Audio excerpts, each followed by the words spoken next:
আস্তে আস্তে গাই দিব, শিং মাছ না লাগে। আমাদের ঘরের পিছনে সবসময় জলাবদ্ধতা থাকে, আর এখানে পানি থাকে 5 ইঞ্চির মতো।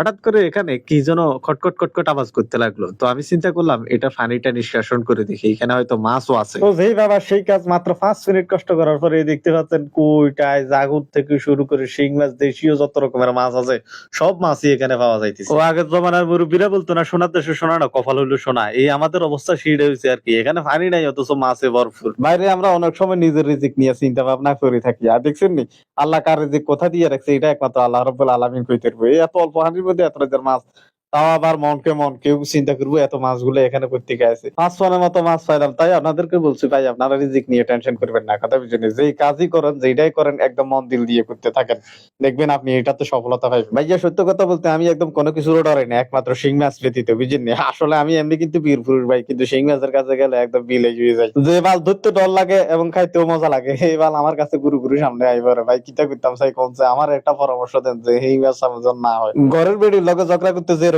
ভয় লাগে হিং মাছ ধরতে সেই রকম ভয় লাগে, তাই আপনাদেরকে বলতেছি ভাই বউ আর হিং মাছ এই দুইটার থেকে যতই দূরে থাকতে পারবেন ততই ভালো থাকতে পারবেন, কারণ আর হিং মাছ একটা গুঁতে দিলে আমাদের জীবনটা একদম তেনা তেনা হয়ে যাবে। আর বিয়ে করলে সে তো সারা জীবন আমরা খালি গুতাইতে থাকবে। আমার ভিডিওটি ভালো লাগলে লাইক কমেন্ট শেয়ার করবেন এবং আপনার মতামত ব্যক্ত করবেন। অবশ্যই আপনার মতামত আমি গুরুত্ব সহকারে পর্যালোচনা করব। তো ধন্যবাদ, সবাই ভালো থাকেন। পরবর্তী ভিডিওর জন্য আপনাকে আমন্ত্রণ রইল।